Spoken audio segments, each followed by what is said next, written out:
మీరు జియోపొలిటికల్ సినారియోలో చూశారనుకోండి, ఈ దశాబ్దము భారత్దే అని చెప్పాలి. అంటే వచ్చే శతాబ్దము మీరు చూశారనుకోండి, భారత్ యొక్క అణుశక్తి అంటే ప్రపంచములో ఏ దేశము కూడా ఏర్పాటు చెయ్యలేని న్యూక్లియర్ రియాక్టర్స్ను భారతదేశంలో మనం నెలకొల్పబోతున్నాం.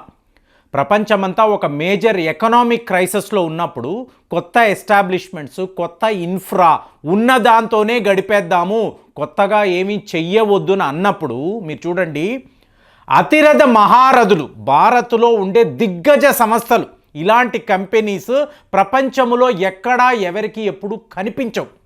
అంటే మీరు ఒక టాటా అనండి, రిలయన్స్ అనండి, అదానీ గ్రూపు, వేదాంత గ్రూపు, వీళ్ళందరూ కలిసికట్టుగా మేము భారత్లో అతిపెద్ద న్యూక్లియర్ ప్లాంట్స్ను ఏర్పాటు చేయబోతున్నాము, న్యూక్లియర్ రియాక్టర్స్ను నెలకొల్పబోతున్నాము అంటే యు జస్ట్ ఇమాజిన్ అండి.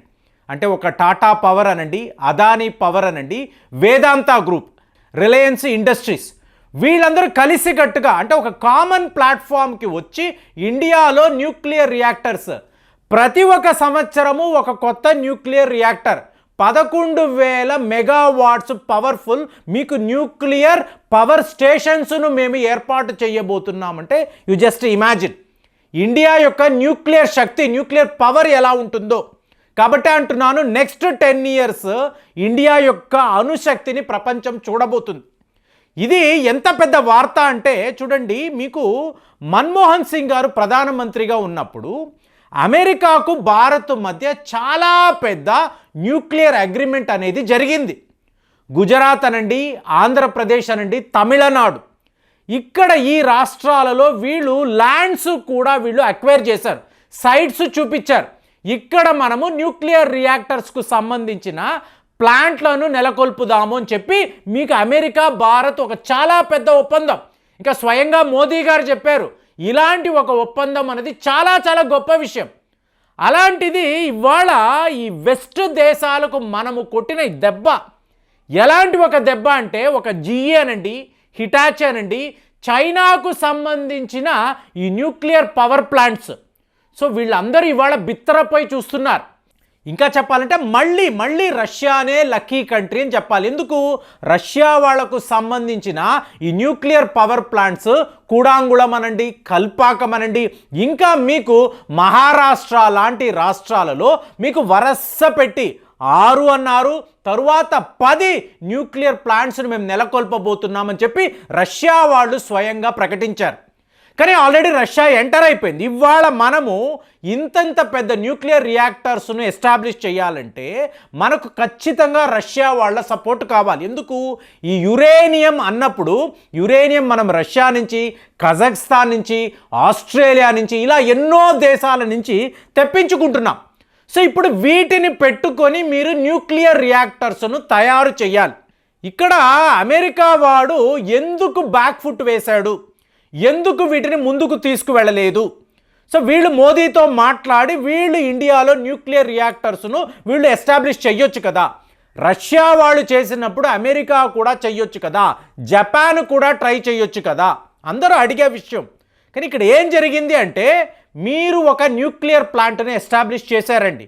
ఇప్పుడు కూడాంగుళం అని అన్నారు, తమిళనాడులో ఉండే కూడాంగుళం. సడన్గా ఇక్కడ ఈ న్యూక్లియర్ ఫ్యూయల్ యొక్క మీకు లీకేజ్ అనేది జరిగింది, లేదా ఈ కంటైనర్స్ ఉంటాయి చూసారా, ఈ కంటైనర్స్ పేలిపోయాయి. మరి దీని బాధ్యత ఎవరిది? ఈ రెస్పాన్సిబిలిటీ ఎవరు తీసుకుంటారు?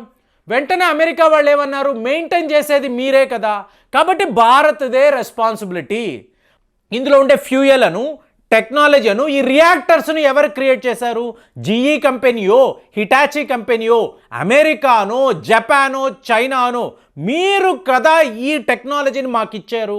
మరి ఇది మాల్ ఫంక్షన్ జరిగినప్పుడు, సరిగ్గా పని చేయనప్పుడు, పేలిపోతే, పెద్ద మీకు లీకేజీలు ఉంటే మీది కదా బాధ్యత. ఇది ఇండియా యొక్క ఆర్గ్యుమెంట్. అంటే మీకు అమెండ్మెంట్ ఎలా ఉంటుందంటే, ఒక ప్రైవేట్ ప్లేయర్ వచ్చి భారత్లో ఇలాగా న్యూక్లియర్ ప్లాంట్స్ అనే వాటిని ఎస్టాబ్లిష్ చేయకూడదు. ఒకవేళ మీరు చేశారు అనుకోండి, బాధ్యత ఎవరి మీద ఉంటుంది, రెస్పాన్సిబిలిటీ ఎవరు తీసుకుంటారు? సో ఈ విషయం వచ్చేటప్పటికి ప్రతి ఒక్క దేశము కూడా భయపడింది. ఒకవేళ ఇలా జరిగితే రష్యా వాళ్ళు భయపడలేదు. ఎందుకు? రష్యాకు భారత్కి మధ్య ఉండే ఒప్పందం అలాంటిది. రష్యాకు సంబంధించిన ఈ నిపుణులు ఒక కాలనీని ఏర్పాటు చేసుకొని కూడాంగుళంలో వాళ్ళు నివసిస్తున్నారు. కాబట్టి ఎక్కడా ఎటువంటి ప్రమాదము జరగకుండా వాళ్ళు చూసుకుంటున్నారు. ఈ పని మీకు అమెరికానో, జపానో, ఆస్ట్రేలియా లాంటి దేశాలు చేయలేకపోయారు. కాబట్టి ఇవాళ భారత్ ఏం ఆలోచించింది? మన దగ్గర భూమి ఉంది, మీకు టెక్నాలజీ ఉంది, డబ్బు ఉంది, చెయ్యగలిగే సత్తా ఉండే దిగ్గజ సంస్థలు ఉన్నారు. వీళ్ళందరూ ఉన్నప్పుడు మనం ఏ అమెరికానో, జపాన్నో, ఆస్ట్రేలియా లాంటి దేశాన్ని ఎందుకు అడగాలి? మీరు యురేనియంని తెచ్చుకోండి, టోటల్ ఇన్ఫ్రా, టోటల్ రోడ్లు అనండి, వాటర్ అనండి, మీకు న్యూక్లియర్ ప్లాంట్కి కావలసిన సర్వము మన సంస్థలు చెయ్యగలరు. టాటా పవర్ వాళ్ళు చేయగలరు, అదానీ గ్రూప్ వాళ్ళు చేయగలరు, వేదాంత వాళ్ళు చాలా చాలా ఈజీగా చేయగలరు కదా. కాబట్టి ప్రతి ఒక్క కంపెనీ కూడా 44,000 కోట్ల రూపాయలు మీరు ఇన్వెస్ట్ చేయండి. సో ఇలాగ మీకేమవుతుంది? మన దేశంలోనే ప్రతి ఒక్క సంవత్సరం కూడా ఒక న్యూక్లియర్ రియాక్టర్ను మనం ఎస్టాబ్లిష్ చేద్దాము. ఇలాగ న్యూక్లియర్ పవర్లో భారత్ ఒక దిగ్గజ దేశముగా నిలబడడానికి మన దేశానికి సంబంధించిన ఈ సంస్థలు ఇవాళ ముందుకు రావడం అంటే న్యూక్లియర్ పవర్ను ప్రైవేటైజేషన్ చేయడము అనేది చాలా చాలా పెద్ద విషయం అండి. చెప్తున్నా కదా, ఒక అమెండ్మెంట్ ఉంది. ఏ ఒక ప్రైవేట్ ప్లేయర్ కూడా ఇలాగ అణుశక్తికి సంబంధించిన ప్లాంట్ను పెట్టకూడదని. కాబట్టి మనం ఏం చేసాము? Nuclear power corporation India limited. So వీళ్ళు ఈ న్యూక్లియర్ ఫ్యూయల్ని హ్యాండిల్ చేస్తారు. సో వీళ్ళు హ్యాండిల్ చేస్తున్నప్పుడు ఆ ఫ్యూయల్ యొక్క మెయింటెనెన్స్ అనండి, దాని యొక్క టెంపరేచర్ అనండి, టెక్నాలజీ అనండి, ఇదంతా కూడా మీకు ఎవరు? Nuclear power corporation India limited వీళ్ళు చూసుకుంటారు.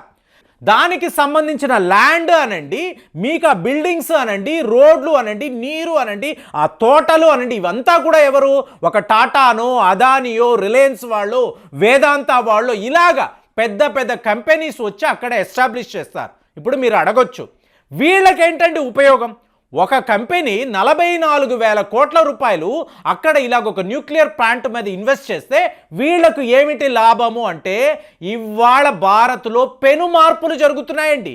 ఎలాంటి మార్పులు అంటే గ్రీన్ ఎనర్జీ. మనము మాట్లాడే అతి ముఖ్యమైన విషయం ఏంటి? Green energy. ఎలక్ట్రిసిటీలో మీరు గ్రీన్ ఎనర్జీ తేగలిగితే, మామూలుగా ఎనర్జీ అన్నాం అనుకోండి, ఒక కోల్ అంటాము, డీజిల్ అంటాము, పెట్రోల్ అంటాం. అలా కాదు, టోటల్గా గ్రీన్ ఎనర్జీని మనం తీసుకురావాలి. సో ఇదే ఇప్పుడు ఈ న్యూక్లియర్ ప్లాంట్స్ యొక్క పని. దాంతో ఏమవుతుంది? మీకు ఈ గ్రీన్ ఎనర్జీని మీరు తక్కిన దేశాలకు అమ్మడము చాలా చాలా ఈజీ. ఒక డీజిల్ అంటారు, ఒక పెట్రోల్, ఎలాగ వీటిని మీరు ట్రాన్స్పోర్టేషన్ చేస్తున్నారో గ్రీన్ ఎనర్జీని కూడా సరిగ్గా ఒక షిప్పులోనో, ఒక కార్గో విమానములోనో ఈజీగా మీరు తీసుకువెళ్ళొచ్చు.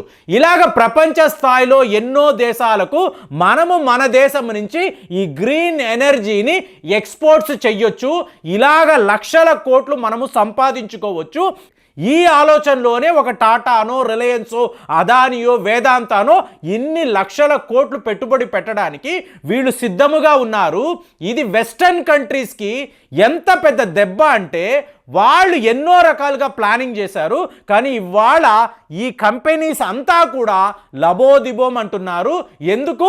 భారత్ తన దేశంలో ఉండే ఈ అతిపెద్ద కంపెనీస్తో ఇలాంటి ఒక ఒప్పందాలను ఏర్పాటు చేసుకోవడము, మాకు ఇక ఏ దేశముతోనో ఎటువంటి సంబంధము లేదని మనము చెప్పడము, ఇదంతా కూడా అమెరికా, జపాన్, ఆస్ట్రేలియా, ఇంకా చైనా లాంటి దేశాలకు చాలా పెద్ద దెబ్బగా చెప్తున్నారు. మరి మీరు చెప్పండి, గ్రీన్ ఎనర్జీ కోసము ఇంతంత పెద్ద అణుశక్తి కేంద్రాలను మన దేశంలో మన టెక్నాలజీతో మన దిగ్గజ సంస్థలు ఏర్పాటు చేస్తున్నారంటే, ఇంతంత పెద్ద కంపెనీస్ ఒక ప్లాట్ఫామ్ మీదకి వచ్చి మేము మీకు ఉన్నాము అని చెప్పి భారత ప్రభుత్వానికి చెప్పడాన్ని మీరు ఎలా చూస్తున్నారు?